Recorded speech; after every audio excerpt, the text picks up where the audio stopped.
In today's video, I'm going to show you how to access the settings section on Shopify.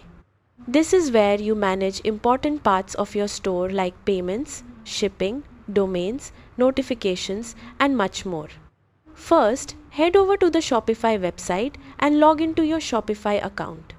Once you're inside your Shopify admin dashboard, look toward the bottom left corner of the screen. You'll see the settings option with a small gear icon next to it. Click on Settings to open your store settings page.